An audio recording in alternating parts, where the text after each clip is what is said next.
안녕하세요. 오늘은 3월 22일이고요. 지금 시간은 저녁 11시 40분입니다. 에코프로는 개인적인 생각이지만 고점에 쌍봉일 가능성이 많아요. 투자 시 주의가 필요한 것 같습니다.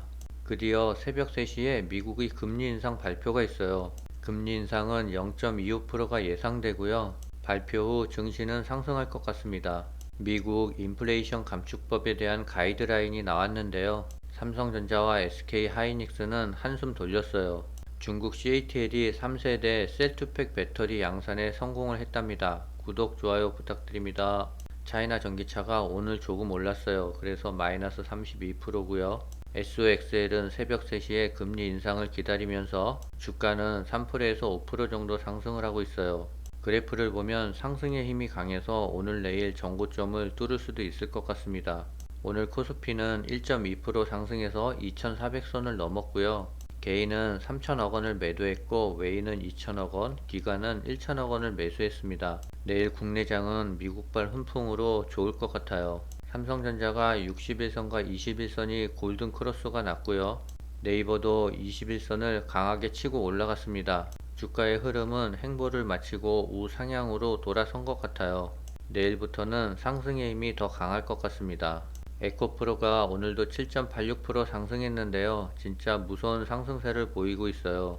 전고점 47만 2,500원을 뚫으면 또 한 번의 시세가 분출될 것 같고요. 전고점을 뚫지 못하고 음봉이 나오면 쌍봉일 가능성이 많아요. 쌍봉 그래프가 나오면 주가는 상당 부분 조정을 받을 수밖에 없을 거예요. 지금은 투자에 조심해야 될 구간인 것 같아요. 인공지능 분야에서 엔비디아의 리더십이 확고해지고 있다고 월가의 분석가들이 평가했어요. 일부 분석가들은 엔비디아 주가가 올 들어 80% 가까이 급등했어도 목표 주가를 상향했답니다. 골드만삭스는 목표 주가를 275달러를 제시했고요. JP모건은 250달러를 고수했고 모건 스탠리는 비중 확대 의견과 304달러의 목표 가격을 제시했답니다. 미국 정부가 인플레이션 감축법에 대해 21일 완화된 가이드라인 조항 세부 규정을 발표했는데요. 한국 반도체 기업들에서는 그나마 최악의 상황은 면했다는 반응이 나오고 있어요. 중국 내 공장에 10년간 투자를 금지한다는 독소 조항이 있어 그간 국내 기업들은 전전긍긍해 왔는데요. 이번 세부 규정 발표로 한국 반도체 기업들의 운신의 폭이 일정 부분 커졌다는 분석이 나오고 있습니다. 예상보다 제한 규정이 완화돼서 발표됐는데요. 중국은 한국 반도체 기업들의 핵심 생산 기지입니다. 미 정부의 가드레일에 따르면 한국 기업들이 중국에서 생산하는 제품은 최첨단은 아니지만 대부분 구형 공정 이상이기 때문에 10년 내에 5% 확장 규정에 주로 적용된다 하고요. 삼성전자와 SK하이닉스가 중국 내 공장의 생산 능력을 향후 10년간 웨이퍼 기준 5% 이내 범위에서 확장할 수 있다라는 뜻이랍니다. 5%를 초과할 경우 10만 달러 이내에서만 투자할 수 있대요. 첨단 미세 공정으로 갈수록 웨이퍼 한 장당 얻을 수 있는 반도체의 양이 크게 늘며 생산성이 급격히 향상되는 것을 감안하면 5% 제한은 사실상 의미가 크지 않다는 해석이 나오고 있어요. 업계 관계자는 기술이 고도화되면 웨이퍼당 생산량이 늘어나기 때문에 실제 반도체 기업들의 여유는 더 많을 것이라며 결론적으로 한국 기업들의 영향은 크지 않을 것이라고 예상하고 있어요.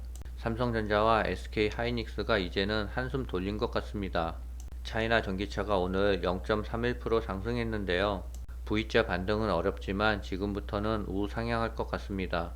중국의 CATL이 3세대 셀투백 기린 배터리에 대해서 대량 생산에 성공했답니다. 중국 신문에 따르면 CATL이 기린 배터리는 곧 출시될 중국 전기차 업체인 지커의 다목적 차량 지커 009에 탑재될 예정이라고 해요. CATL은 4680 팩 구조를 활용해 배터리의 안전성과 수명, 고속 충전 성능 및 에너지 밀도를 더욱 향상시켰다고 발표했어요. 중국의 현지 언론에서는 기린 배터리가 같은 용량의 테슬라 4680 대형 원통형 배터리에 비해 성능이 13%더 높다고 보도하고 있습니다. 중국 보도에 따르면 기린 배터리는 1회 충전으로 1000km 주행 거리를 제공하며 단 10분 만에 10%에서 80%까지 고속 충전을 지원한다고 해요. 일론 머스크는 2020년에 처음으로 원통형 배터리인 4680 배터리를 공개했는데요. 테슬라의 4680 배터리는 C2C 기술을 적용해 팩과 모듈을 생산해 에너지 밀도는 5배 이상 높이고 비용을 절감했답니다. 테슬라는 지난해 말 기존 원통형 배터리보다 크기와 용량을 2배 키운 4680 배터리 양산에 성공했다고 밝힌 바 있는데요. 중국 국제금융공사는 C2P와 C2C 기술을 종합적으로 비교한 결과 CATL이 기린 배터리와 테슬라의 4680 배터리는 모두 배터리 수명, 냉각 효과, 발열 성능이 뛰어나다고 분석했어요. 한번 충전에 1000km까지 간다니 주행 거리가 놀라운 것 같습니다. 기린 배터리가 탑재된 전기차는 올해 2월에 출시될 예정이고요. 지커는 이미 지커 009의 다른 버전을 해외 고객들에게 인도하고 있지만 최근 예약자 중 상당수가 기린 배터리가 탑재된 버전을 기다리고 있다며 많은 사람들이 관심을 보여 놀랐다고 덧붙이고 있어요. 과거 싸고 질 낮은 배터리로 평가되던 LF 배터리가 업계의 화두로 부상하고 있는데요. 글로벌 완성차 기업들이 LFP 배터리 채택을 확대하고 있다는 이유에서랍니다. 국내 배터리 3사도 LFP 배터리 개발에 속도를 내는 등 한국과 중국 간 배터리 패권 전쟁이 격화될 조짐이래요. LFP 배터리는 그동안 줄곧 중국 기업들이 전유물로 평가받아 왔는데요. CATL과 비아디 등 중국 기업들이 LFP 배터리를 주력으로 생산해 왔어요. 포드, 폭스바겐, 테슬라 등 글로벌 완성차 기업들이 LFP 배터리 채택을 발표하면서 배터리 업계의 폭풍의 눈으로 부상하는 사항이라고 해요. 글로벌 투자은행 UBS는 최근 2030년 15%에 머물 것이라던 LFP 배터리 비율 전망을 40%로 상향했다고 해요.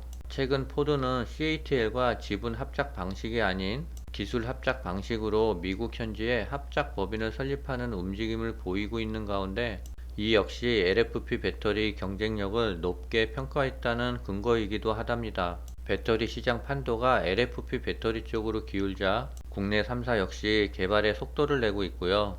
LG엔솔은 지난해부터 LFP 배터리 개발을 천명했고요. 지난 17일 폐막한 인터 배터리서 ESS용 LFP 배터리를 선보였어요. SK온도 인터 배터리에서 LFP 배터리 시제품을 공개했고요. 삼성 SDI 사장은 지난 15일 주주총회에서 LFP 배터리 개발을 진행하겠다는 뜻을 내비치면서 국내 3사 모두 LFP 배터리 개발에 참여하게 된 셈이라고 해요. 다만 줄곧 LFP 배터리를 생산해온 CATL과 비아디에 비해 기술력이 떨어질 수 있다는 평가도 나오고 있는데요. 에너지 밀도를 높이는 것이 결국 핵심인데 고도의 기술력이 필요하다는 지적입니다. 윤성훈 중앙대 융합공학부 교수는 국내 3사가 LFP 배터리 개발을 공언한 것 자체는 긍정적이라고 말했고요. 길게는 10년이 넘도록 LFP 배터리를 개발해온 CATL의 기술력을 따라잡는 건 요소수를 국내에서 생산하는 것과 마찬가지로 어려운 일이 될 거라고 평가했습니다. 지금 시간 12시 30분인데요. SOXL은 2.8% 상승하고 있어요. 새벽 3시에 금리 인상 결과가 어떻게 나올지 기대가 됩니다. 오늘은 여기까지입니다. 편안한 밤 보내세요.